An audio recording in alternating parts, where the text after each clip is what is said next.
kararating namin sa Canada and then years after, we're still broke. Na hindi pala ganun ang life dito, na dito pala ay kailangan nating mag-work and work and work. So, yung overnight success na yan na pagdating dito sa Canada na mayayaman tayo ay hindi totoo. Hi guys! Welcome back to our channel. And in today's video ay lalahad ko sa inyo kung anong mga reasons bakit kami broke na mag-asawa dati.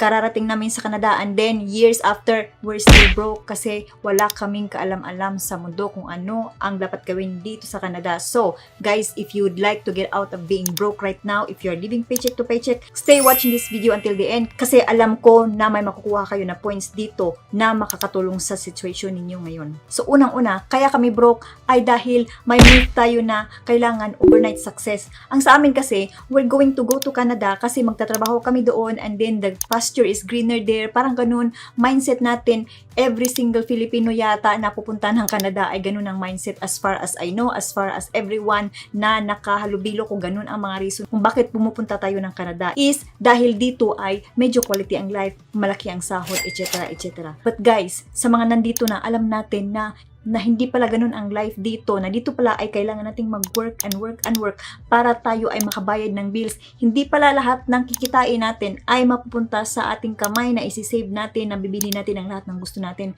Kasi yung mga bills dito ay nagra-rack up patong-patong. So kung hindi mo alam kung paano i-manage yung pera na yan, ay talagang mababaon ka sa utang. Or otherwise, you're going to live paycheck to paycheck. And dahil dito sa myth na overnight success na ito, na akala namin pagdating dito sa Canada ay yayaman na kami, ay hindi pala totoo. Kasi kailangan pala talaga natin ng hard work. Kailangan natin maka-experience ng failures. Kailangan natin maka-experience ng ganito, ganyan, being broke, na magbayad ng bills, na mag-manage ng pera natin, na intindihin critically and i-assess natin kung ano ba talaga ang dapat natin gawin para tayo ay hindi mabaon sa utang dito sa Canada. Kasi alam nating lahat na dito sa Canada ay madaling mag-loan, madaling umutang as long as ikaw ay gustong umutang and then may bangko na magpapautang sa'yo. So, yung overnight success na yan na pagdating dito sa Canada na mayayaman tayo ay hindi totoo. So, isa yan sa mga rason kung bakit kami ay broke even years after kami dumating dito sa Canada. So, kung nasa ganyang situation din kayo ngayon, ay huwag kayong mawala ng pag-asa kasi there's a light at the end of the tunnel. That's what we had and we were able to get out of it. Reason number 2 kung bakit kami broke dati,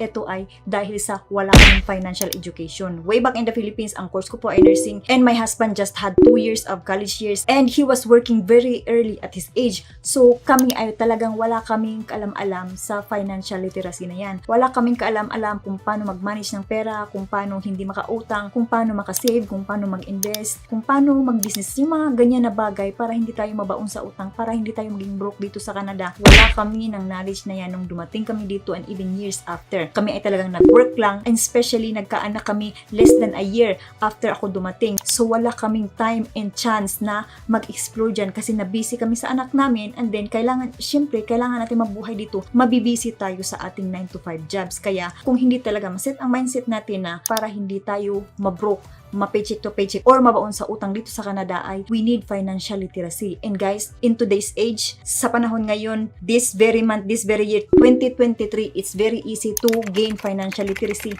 through the internet. The internet has everything you need para maging financially literate ka. So wala na po tayong excuses in this age, in this era na wala tayong alam-alam kung paano i-manage ang pera, ang mga sweldo natin. Kasi everything is already handed to us. It's just on our fingertips. It's up to us already kung talagang aalamin natin yan. So, kung determinado kayo na makaalis dyan sa broke situation na yan, paycheck to paycheck, ay you just need to explore the internet. Reason number 3, kung bakit kami broke before, ay hindi namin alam na may mga money trap pala na i-avoid. So, avoid money traps. One of the money traps when coming to Canada is yung mag-uutang tayo, maglo-loan tayo, magki-credit line, credit card, 1, 2, 3, 4. Oh my God guys, alam natin na it's easy to get those cards, credit lines in Canada and loans. Kung bago tayo dito, andin nasilaw na tayo sa mga brand new car, magagarang houses, expensive material things like handbag, shoes, mga ganun. Guys, it's easy to become broke kung ganyan ang gagawin natin. And since walang nakapagsabi sa atin na Oy, you need to save your money for the rainy days. Oy, you need to invest your money kasi dito sa Canada, ganito, ganyan. Kung walang nakapagsabi sa atin and hindi din tayo nag-explore on our own, ay talagang matatrap tayo dito sa money mistakes na ito. Napagkasweldo natin, nakita natin na may extra tayong konting amount, ay bibilihin natin agad yung mga material things nasisilaw tayo and then na-attract tayo dun sa mga activities na hindi makakatulong sa atin financially. Ang daming money traps dito sa Canada, guys. Kung sa Philippines ay may mga money traps din, dito sa Canada, kapag sumweldo ka, your own money, and you think you are entitled to that money to spend it anywhere, to spend it on anything you want, talagang matatrap ka sa behavior na yan, and it's going to be your pattern, and then mahirap na siyang putulin. Kasi unconsciously, you've been making this same mistake over and over. Hindi mo alam kung paano makalabas. These money traps, guys, pag nahulog kayo dito, sometimes, or most of the time, I would say, it's hard to bounce back. That's what happened to us. Kahit na gusto naming bumangon, nahirapan pa talaga kami, guys, kasi hindi nga ganun kadali. Alam naman natin, as I mentioned, as I said earlier, na marami tayong binabayaran. The responsibilities first. So, kung may mga utang tayo, ang nangyayari ay nababayaran lang natin ang mga minimums, like credit card minimums. But then, the principal amount is still there. And then, the interest amount also keeps adding up to the principal amount. Kasi, hindi ka nga makapag full amount na bayad dahil sa mga responsibilities na kailangan muna nating unahin. Reason number 4 kung bakit kami broke for many years after pagdating sa Canada ay dahil hindi namin alam kung paano mag-start itong entrepreneurship journey.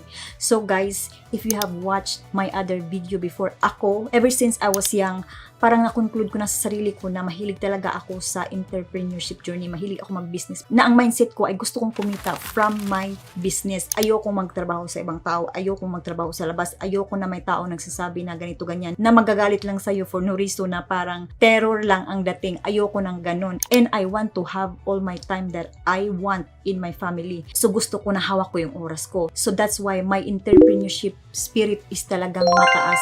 But nung dumating ako sa Canada, iba. Ang ating mindset ay mag-work talaga kasi this is not the place where we grew up kung tayo ay mga immigrants dito. So, hindi natin alam ang mga rules, regulation, laws, and everything. Dito ay stricto. May mga rules and mga policies. Kailangan mo munang gawin itong mga ganito, ganyan, para makapagtayo ng business. Kailangan mo ng ganito, ganyan. Ang dami, guys. So, if you want to start your own business here, kailangan mo munang mag-research and alamin yun and intindihin talaga yung mga bagay na yun. And since pagdating dito ay after 3 months, nabuntis ako, and then I had so much things going on in my body, and then nanganak ako, and then nag-alaga ako ng bata, I had no time na mag-start ng business kasi yun nga is kailangan ko pa mag-research, diba? So, ang nangyari ay yung entrepreneurship spirit ko ay talagang nasa loob ko pa lang, hindi ko pa siya nailabas. But yeah, that's what happened kasi kung hindi din natin i-explore ang entrepreneurship journey na ito, kung hindi natin gagamitin ang what we have, the internet right now na everything is handed to us, this information kung paano natin i-start ang business na dream natin ever since we were young is talagang walang mangyayari. Alam ko na marami tayong kababayan na nag-abroad but deep inside, they want to start their own business. Kahit dito sa Canada, guys, kahit kayo ay immigrant, tulad namin, tulad ko, you can start your own business. You can be a freelancer. You can be free in managing your own time na wala kang amo. You can totally do that as long as you have the full determination and effort. Kasi yung dalawang yun lang ang magpupush sa'yo para maging successful ka sa plan mo. So yun ang 4 na rason kung bakit kami broke pagdating namin dito sa Canada. We were able to get up from being broke, guys. Nakabangon kami, and after that ay hindi na namin ginawa ang mga mistakes namin noon. So if you are in that situation, kung alam nyo na, kung na-realize nyo na, stop doing it and try your best na makaahon sa sitwasyon ninyo ngayon. So guys, maraming salamat sa panonood ng aking video. I hope to see you again on my next one. Bye-bye.